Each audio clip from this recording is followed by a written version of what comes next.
Well, welcome everyone. Thanks for visiting with us for another episode of the Becoming Elite Financial Advisor Show. Joined by a person that's been part of our community. We've worked with him. And one of my favorite things about just the community advisors that we get to know through this show and also through our paid community, our events. So if you're listening, you're part of this community. You're included in part of this awesomeness. Is just the intellectual library and resources that we have really at our fingertips. And so I put a call out to folks to say, hey, like, what's something that you feel like you do really well or have done really well in the past, and it's helped your business grow? Just share it with others. And frankly, I had a conversation with just this gentleman here, and I was telling him before we started recording, it was so rich and it was so practical and it was so helpful. When I saw the meeting today to record the show, I was like, didn't we already record it? Because it stuck with me. Like the stuff you shared, I was like, dang, this is so helpful, especially for newer advisors. It's so practical. It was so like, just go do, A, B, C, D, and you will get, the result. So with all that, I want to welcome Joel Wymer from Kent, Ohio. Joel, thanks for being here today. I really appreciate it. Well, I'm really looking forward to this conversation, especially like you said, based on the last one that we had. And I'm a big fan of what you and Sten are doing over there. So I've gotten tremendous value out of your classes that I've gone through. And so if we can add value into other advisors by having a good conversation here, I'm all for it. All right. Well, let's do it. I appreciate that. So let's get really practical. So the topic we're going to be talking about today is college planning. And before people go, I don't want to hear about college planning, or I've already done it or whatever, I want to frame who this could help. Okay. What advisors could take this and really run with it. I mean, there's an advisor out there listening right now. They're working out, they're walking their dog, they're at work, they're driving, they're stuck in traffic, they're somewhere doing something, and they're struggling to get leads. They're struggling to have stuff to talk to people about. They're struggling to get 20 people in a room listening to them speak and say, hey, I'm an authority on something. There's other ones that, they want to work with a different group of people. They want to work with a more 40-something affluent crowd. They just need some activity, right? There's some that have just started and they're just like, I don't know what I'm doing. I need to generate activity. So I think this college planning idea really taps into a lot of those. Tell me how college planning, because you don't do a lot of this as a lead generator anymore. But my question to you the last time we talked was, who could this help and how? So let's start with what kind of advisor could use this to generate not just a business from, parents putting money aside for college, but right, as a way to generate leads to get in and get new clients.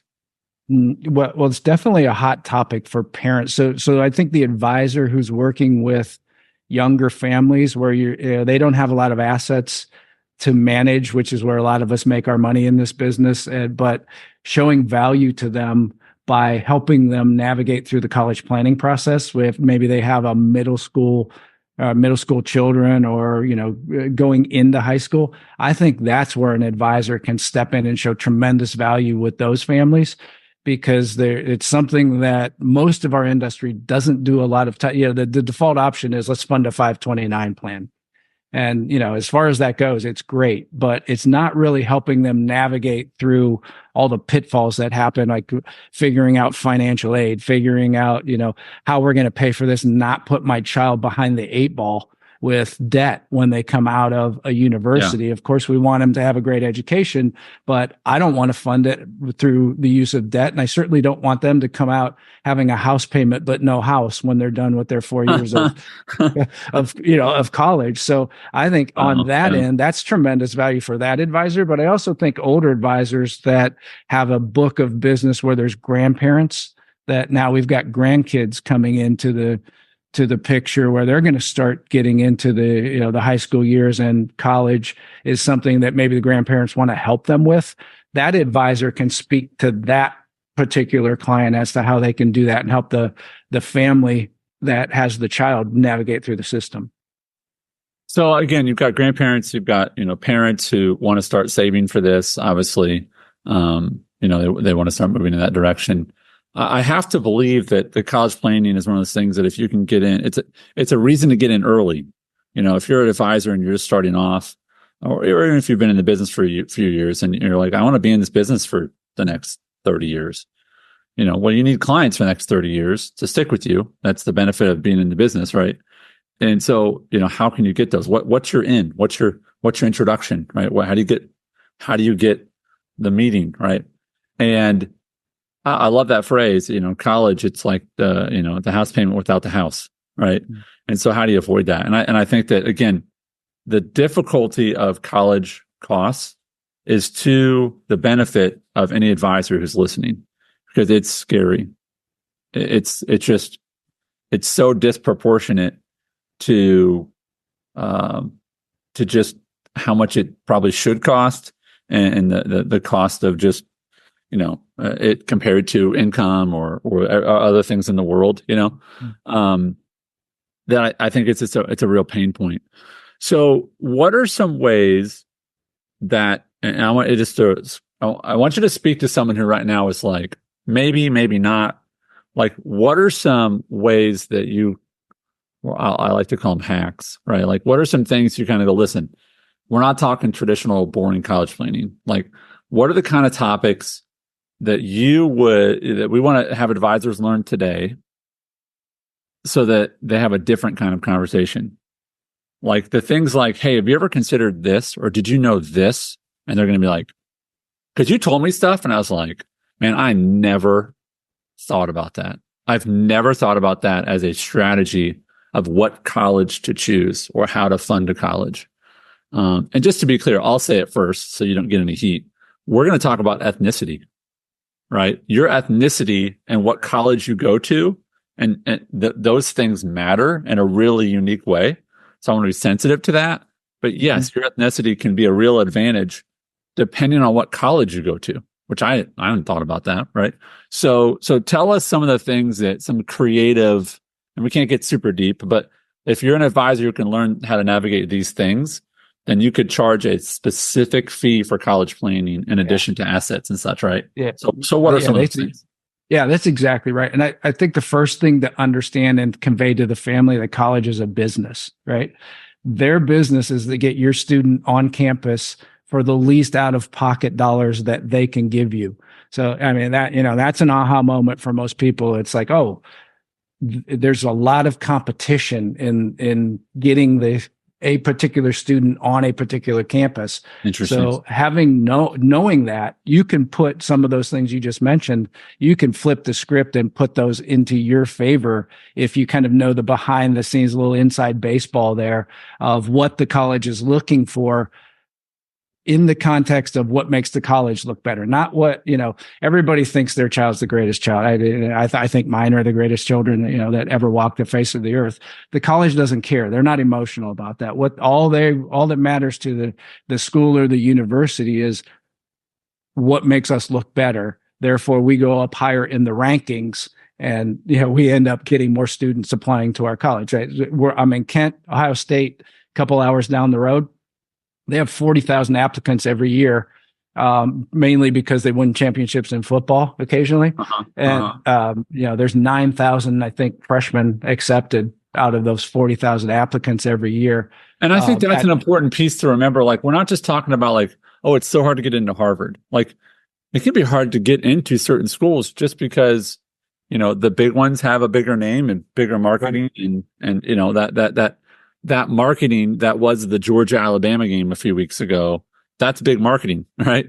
I want to go there and watch those games and be around that atmosphere and go to that stadium or whatever. And as much as people like or don't like college sports and the business of college sports, like, we know that college sports is a business. College itself is a business. And so you have to figure out, as the customer, how can you negotiate and navigate that in the best way? So if you're an advisor and you're thinking about like, what are the things that I could begin to do? I want to ask you from a business perspective, what are the things you could charge for as an advisor when it comes to college planning? Is it, I'm going to meet with you 4 times? Is it, we're going to create a map for you? Is it a 2-part seminar, virtual? Like, if someone's like, okay, I want to make money planning, Joel, like doing college planning, what kind of things could they charge for? I think the roadmap of how to navigate through, when to start planning, how to navigate through planning of the college process would be very valuable to a client. So I think you can charge for that, definitely. And the things you would need to know there would be, first of all, filling out the forms. That's just a, basic issue that most people fill the FAFSA form out incorrectly. So there's plenty of services out there where you can offload that to a service. And, if you want to add your fee to that or whatever to navigate them through that process, that's going to turn into thousands of dollars of additional money that they can get out of the school because they didn't make mistakes on that FAFSA form. So on a very basic level, understanding the flow of money, where it comes from, there's 3 basic buckets of where money comes from that a family can tap into. The federal bucket, which is needs based, right? And that's where everybody focuses on because that's all they really have heard of when they're thinking about, oh, the government can give me money for my child to go to school, so I should focus on needs based money because that's where all the money is. That's not where all the money is. That a lot of it comes in merit based, which is scholarships, GPA, et cetera. Maybe we think of athletics when we're talking about that. Or the institutions have unlimited amounts of money to give out. And you hit on this. It's like they can give that out for whatever reason that they want to give that out, right? So if not even to get to the ethnic part of it, but let's say they have a tremendous band and they're looking for flute players in their band. I love that. This is the one I took notes on. Okay, so pay attention. So this is a great example of the principle. So they've got a great band. Like I went to Indiana University, they had a great band. Okay, but what your point is, if they're short on, is it flutist? Is that a flutist? Yeah, today it is. If you're a flutist or a fluter, and that's the wrong name, I apologize. People are laughing, and I'm glad you're enjoying laughing at my attempt to know what people who play the flute are. But flutists, if they're short on flutists, they're going to pay more for those that year. Right. And the competition is such that in the athletic realm, there's almost no full rides anymore. And unless you're going to play in the NFL on Sundays, those are the people getting the full rides to scholarships to college. But most of the time on the athletic side, they break those up into halves or quarters, and because they can attract way more people. Something like this, we're talking about a talent that way more people have, that they can research a little bit of the information about the school and what would actually improve the school, the band and the flute player. Yeah. And that would entice the school to give more money to that student to come onto their campus. So let's go back to even let's say if someone was going to structure their offering. Okay. So first is, I think that, and this is something we teach in Elite Advisor Network, we teach our live events, we teach in our coaching programs, teach at our Whiteboard University, is we don't do this to manipulate people, but we do use it to create urgency, is you have to scare people. And in the same way that, this massive, horrible flooding that's happened, it's just like, it's heavy on my heart. I know that area that happened around Asheville, spent some summers there. But you better be darn sure that my family is more prepared today than they were last week, because that fear is real in me now about what am I prepared for natural disaster stuff, right? Okay. Because I'm afraid and I want to fix my fear. I want to solve the fear. So when you talk about college planning, you have to say, hey, do you know that most people blank, blank, blank? And they're like, oh my gosh. Most people think that filling out their forms is not a very big deal, but that's where I've seen clients overpay $30,000 for college because they just literally didn't fill out the form right, or miss out on $20,000 of money from the government because they literally put the wrong number in a box, right? So that's something I help people with. And people are like, oh crap, am I going to fill out my forms right? So that's where you want to say, hey, if you don't do this right, you could really screw up, right? Let me ask you, on a really practical level, what is you think a reasonable fee range for helping people with just the college application, just the maybe not even the funding part of it necessarily, but just how would you break up what you can help people with? I would say to produce the forms for them. And again, if you farm that out because you're not confident in doing the forms, you can get that done for a reasonable amount of money. So, is that $100? Is that $500? What's I'd probably $500. You can get somebody to fill out your FAFSA form, and then it's correct. Okay. There are companies out there that's all they do.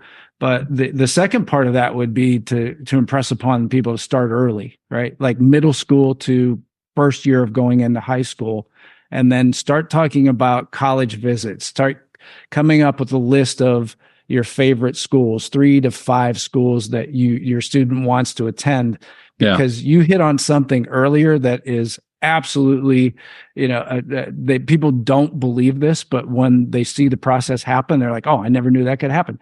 You can negotiate one school against another to reduce the price of college. It's like buying a car, right? You can go to one dealership versus another dealership and say, here's the offer that they're giving me, make a better offer. And if those are competing schools, like I'm at Kent State here, all the MAC schools are roughly competing for the same type of student. So if you're competing against colleges that are in the same kind of demographic or conference, they're definitely going to compete with each other and try and give you the better deal to get that student on campus.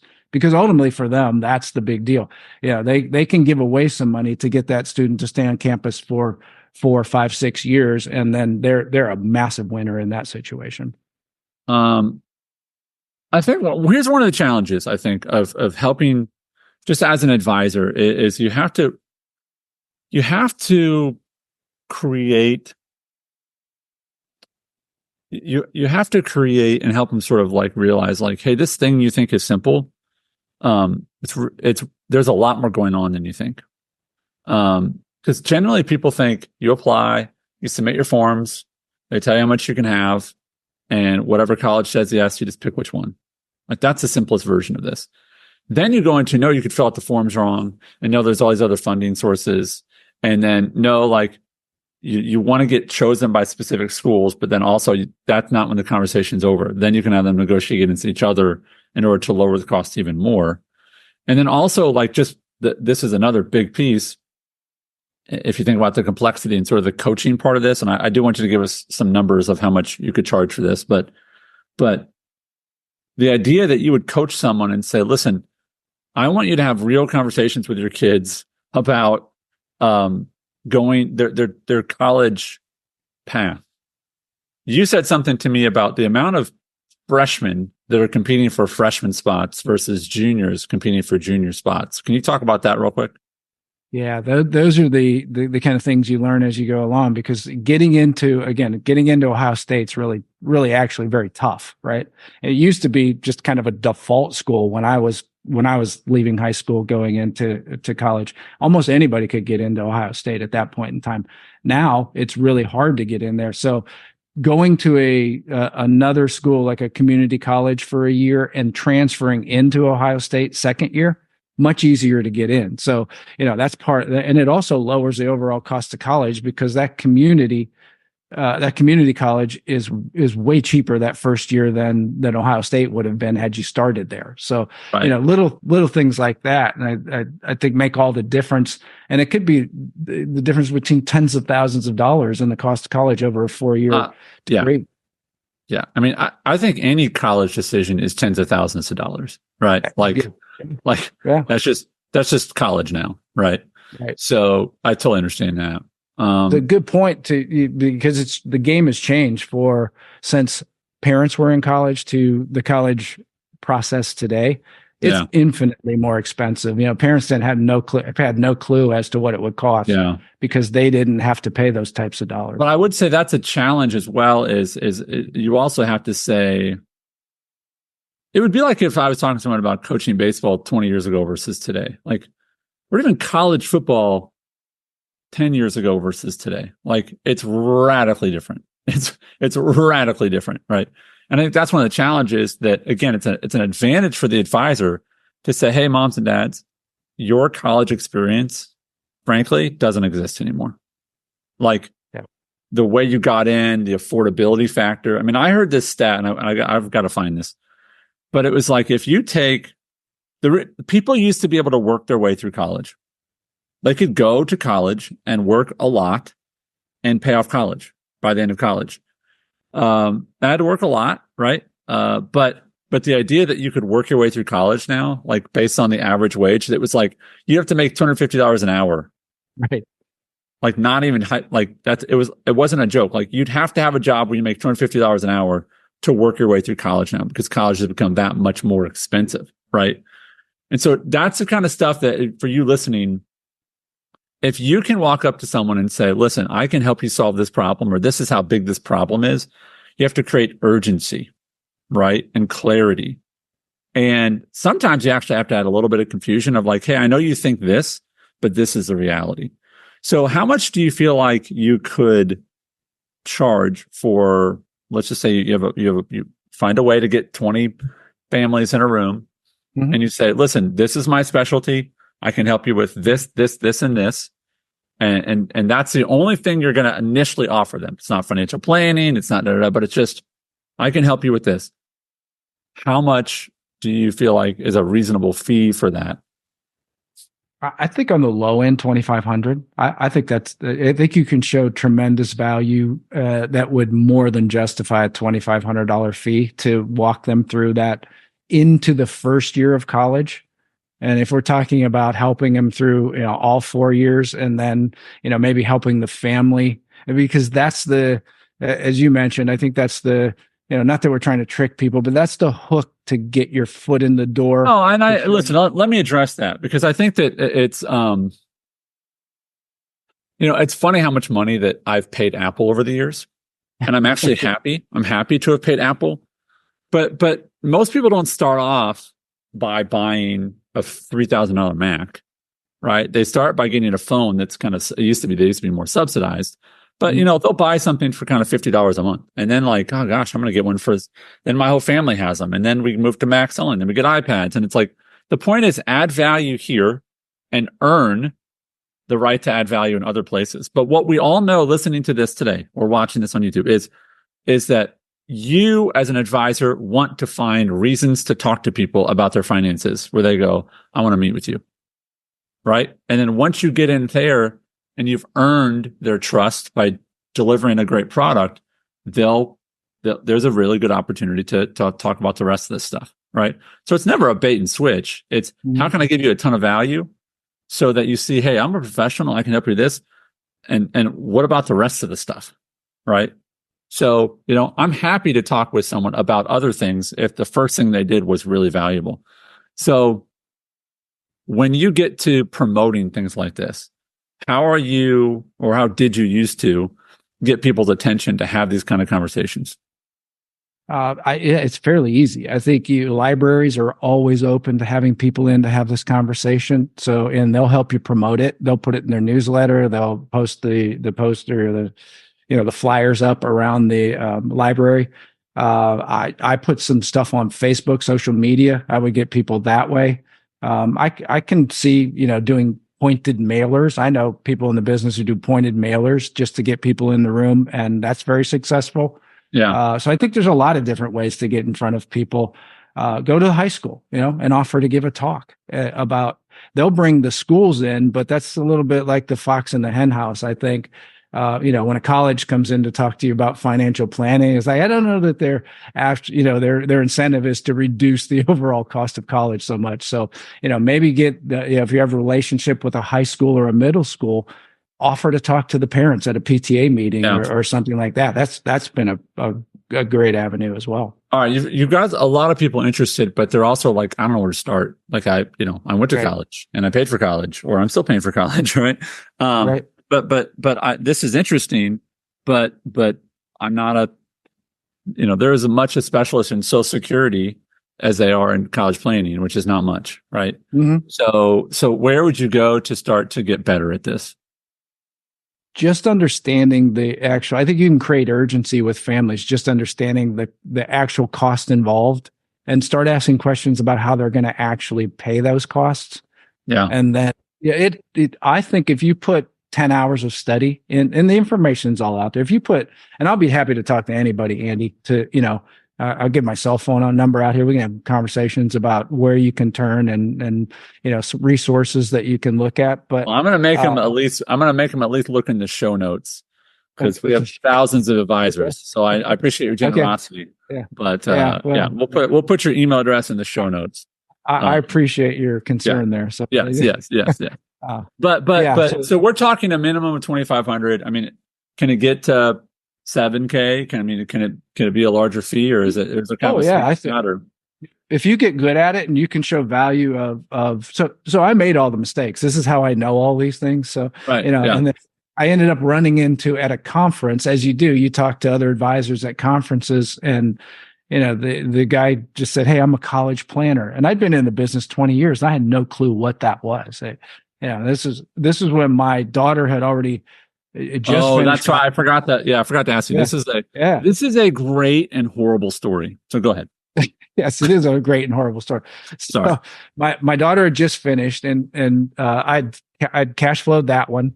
My son had started 2 or 3 years after she went, and I thought, well, she lived at home, didn't take a full load. She kind of worked into it, and I thought this isn't so bad. I don't know what everybody. You had as a father, you had 7 years of college payment under your belt. Yeah, exactly. And you meet Bob, the college planner, at the thing. And what does Bob tell you?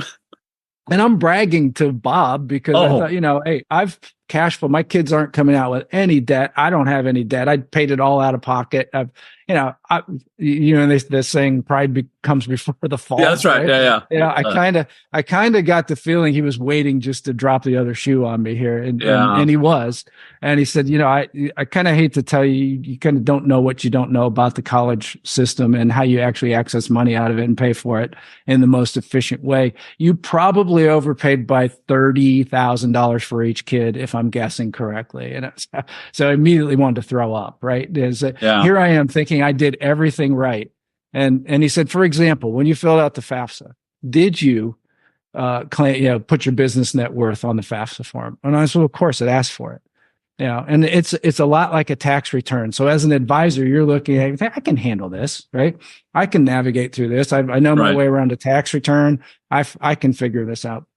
Well, I put my net worth on. The very first thing that did was disqualify me from any needs-based aid of the business, because if you have less than what you don't know is if you go read the instructions that are, hundreds of pages, if you have less than 100 employees, you don't need to include your net worth of your business on the FAFSA form. So one mistake eliminated any potential needs-based aid that I would have gotten, which would have helped tremendously, over those 7 years of payments that I was funding it after tax. So internally, you're like, all right, I got to go find a way to make money on this because that costs me so much, right?